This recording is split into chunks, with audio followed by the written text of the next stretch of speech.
Hey, what's up, investors? As a real estate investor, we have the choice to invest in whatever we want to invest our money in, to let it grow over time. But the main point of our investment is to offer people an accommodation as a solution. Next to purchasing properties to let families live in it for a long term, I also invest my money in holiday homes, which is actually letting people stay in it for a short term. Now, in my situation, this is far more active investing rather than passive investing. So the question today is, why should you invest in holiday homes? Now, the quick and short answer is because this is a really different kind of real estate and also a really different kind of creating income. So if you would like to know how you can be making money with holiday homes, then this is the video for you to watch. And of course, if you stay until the end of this video, I'm even going to share with you my easy method that you could get started with in this business without even purchasing the property at all. For now, let's go into the video. Now, the other week I invested in a holiday home and showed off this image to you guys on my social media accounts. Now, this triggered quite some questions from people, wondering, Lucas, why would you also invest in holiday homes rather than only residential properties? And that was a great question. Because you got to see it like this. If you're considering investing in real estate and you've made the choice to either invest in residential homes or in holiday homes, well, the thing is, you need to know what the difference is. And that is the first issue that we're going to go through. How do holiday homes differ from normal residential real estate? Now, the first difference is that instead of having only one family living in your property for a fixed amount of time, which could be somewhere like 1 or 2 years, or even having no time limit at all, depending on what kind of contract you've signed with them, of course. Now, in most cases, these people take good care of your home that they live in because they consider this place as their home. Now, that's good, as for you as a real estate investor. But if you would like to make more money through your tenants, well, I'm sorry, but you can't really charge insanely high prices of these people who live in your rental properties. Because, the rent is most likely already about 1/3 of their income. So charging $1,000 for a rental place, that's all right. But you can't really charge more. The moment you own a holiday home, this could be something like a fancy home in France or in Spain or in Italy or wherever you want to go the moment you go on a holiday, of course. And you don't stay there. The moment you don't stay there, you can rent out this place to other people and charge them a nice price per night the moment they stay there. Like, let's pretend that you could charge them for about $200 per night.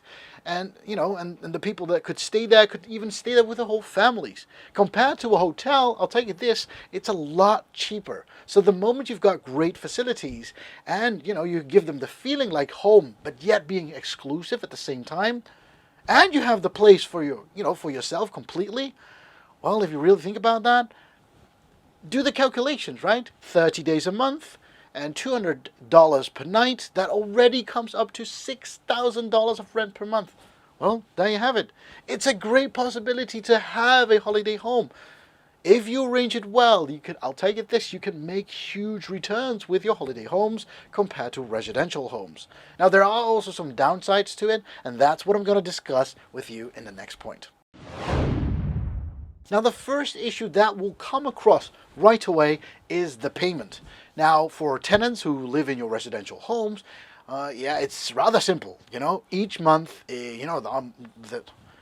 it's very simple because each month on the same day, on the same bank account, the tenant will wire his money to your bank account. For holiday homes, people have to pay per booking. And yes, as a tourist, this, happens in most cases up front, but at least they pay through a platform like Airbnb or Booking.com or Expedia or TripAdvisor. And once people have left the place, you'll get the payment through those platforms into your bank account. And yes, there are all kinds of costs that you need to pay as well, like cleaning, like management fee, or filling up the stocks of your holiday home, and that will all be deducted from your income. Now, the second issue that you need to pay attention to is the location of the property. Now, you could have that very fancy home in France or Spain or Italy. Well, you get the idea, right? But the moment people don't want to stay there all year long, then, it could be very fancy, but it won't attract enough people to stay in it the whole year. And you have to see it like this. there goes your revenue. So investing in a property that has a great location for short stay is very, very, very important. So when we compare this to residential properties, those properties need to be in a great location as well. But these properties have different requirements compared to holiday homes.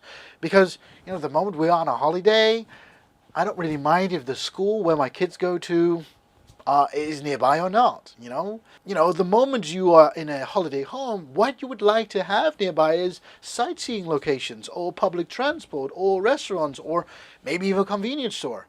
But not only that, you have to take a look at also facilities like, I don't know, like parking spots or even allowing pets. Now I could see you thinking, parking spots?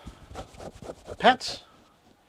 Why? Why is that a facility? Well, the best performing holiday homes are not the ones in a remote place, somewhere in the Alps or in some sort of mountain village that no one has ever traveled to before. Those are nice, but those are not the best performing ones. No, because the best performing holiday homes are the ones in the middle of a city, and preferably in an old city that has all kinds of unique features to it, like in an old town of, I don't know, like London, Madrid, or Paris, or Amsterdam, but even in cities like Prague and Budapest and Istanbul. In cities like these, there are so many tourists already, and booking a hotel in these places is very normal. But the moment you are a great host, hosting these holiday homes in these cities and your properties have great features, believe me, you'll have full bookings throughout the whole year. Either it's summer or winter. That should be no problem at all. Of course, if there's no pandemic telling you got to stay home. But just because you're competing in a place that has lots of competition, if you're offering something that is more exquisite and very extraordinary, people will rather spend the money to rent a full property and enjoy the great life in these places with comfort and joy. So the moment you offer facilities like a parking spot, well, I'll tell you this, the moment I am on a business trip, I would surely book a room in these places and I can just park my car, have a property to myself, have my own private parking spot, which would be included in the price. I would absolutely do that compared to a hotel that charges extra for the car. So before investing in holiday homes, you gotta be sure to check out what kind of property you purchase. And it does have to serve your target audience. And that is gonna be the next point that we're gonna discuss in this video. Now coming back to the main question of this video, why should you be investing in holiday homes? Well, see it like this. The target audience is who you will be serving. I'll tell you this, they are completely different the moment you compare this to residential homes. Now, if you prefer to make money in a more actively method through real estate, then I'll tell you this, holiday homes is absolutely a more easy way to run this as a business. And yes, I say business because the tax authorities will also charge you more since you'll be more actively involved and you charge people for the service you give them. Whereas investing in residential real estate, you could do this actively as well. I get that.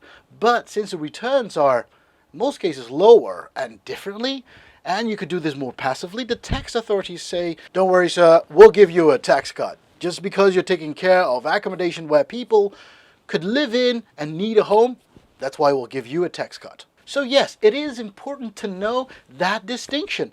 Holiday homes can be more active investing, you can make more money with it, but most likely you'll have to pay more taxes as well. Whereas residential homes can be more passively done, and of course you can create a nice stable return, but if you compare it to holiday homes it might not be that much, but there will be tax benefits for you. Okay, coming back to the target audience, depending on who you will be serving, you will have to furnish and arrange your property in such a way that you will attract those people as well. Who would want to stay in your property? Now, let me share one of my mistakes that I did in my past. Now, the first holiday home I invested in, I wanted to furnish the place in such a style that I wanted to be, It was really like a second home in my mind. Now, I prefer the very neat and modern-like minimalistic style. And as for lights, super sleek lights. Almost hospital or office style, if you wish to say. Now, the biggest problem was hardly anyone was interested to stay in the place because, hey, if I would go on a holiday, I would absolutely not go to such a home. So yeah, after a while we had to redo the place, change the interior, make it cozy and a fancy place, just like you see here in the images. So nowadays we let our interior designer take care of the home and let them create the places, because, they already know how to attract the people that, would want to stay in those places. And these people who prefer to stay there for a while in my properties and enjoy their time and leave the place with a great memory of the city and of the location that they stayed in, saying like, wow, I had a great holiday that time. And since you stayed until the end, I would like to introduce the concept that got me started with holiday homes. And this concept is called rent to rent. Now, there's so much to find on this topic on Google and on YouTube, and I would absolutely suggest you to do this as well. But the concept is very simple. Instead of buying a property, if you don't have the money for it yet or you don't want to, and becoming the full owner of that property, you could also rent a property from a landlord, meaning you become a long-term tenant. But instead of you living in the property, you're going to make a business from that property with an approval from the landlord, of course. Meaning that if you have enough revenue for the property, meaning if you have enough revenue from that property to pay off the bills like rent, management fee, usage fee, and all the things that come along with it, you'll just be left with the income, and that's how you can just easily get started. Maybe with just $5,000 to $10,000 as an upcoming fee to start out with, you can already get started with a property as rent to rent. And this is how I got started in the rent to rent business. And of course, at some point, the landlord would ask you, well done, man, would you like to purchase my property? And of course, if you're still interested in a property, you would absolutely purchase a property. Now, in most cases, this will only benefit you even more, since you've got your monthly costs down and you still have your income left. That means you'll have more money left. And this is how you can get started in your real estate business. Thank you very much for watching. I'll see you in the next. Happy investing. Bye-bye.